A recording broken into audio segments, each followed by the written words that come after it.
All right, Lisa Lockwood and Joseph Scott Morgan join me once again. Lisa, do you think the Laundrie family will have any grounds to dismiss this motion?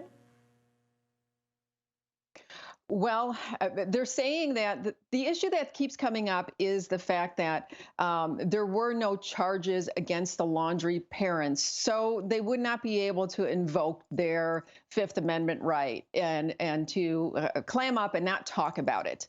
But in the case of just doing what they should do, did they break the law because morally they didn't do what they should do and reveal that they had information about where she might be?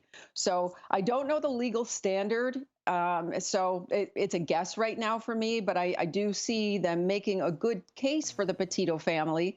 But is it enough to stand up to what the legalities are regarding their choice not to reveal anything and just to protect their Fifth Amendment right? Well, Lisa, how hard will it be to prove anything in this case since we still are murky on the details? Yes, extremely hard. The parents have not been charged with anything. And we talked about what is their culpability. Were they harboring a fugitive? Did they know? Was it revealed? And we're just speculating right now. They consulted an attorney, a friend, and then an attorney to talk about it. And the decision was made, do not talk to the police. And then we had situations where they are fully cooperating with the police.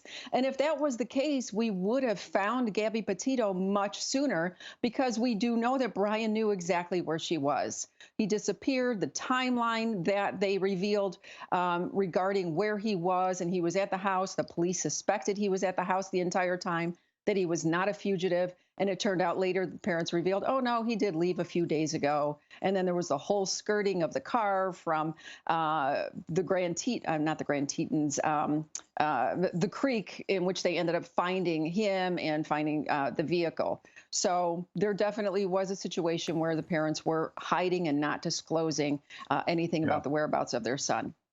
It'll be interesting to see what the judge thinks of this in a couple of weeks when he makes his decision. I mean, Lisa, don't you think the Petito parents have the right to know what happened with Laundrie's parents? And if this does go to trial, don't you think this will bring at least a little bit of closure for their family?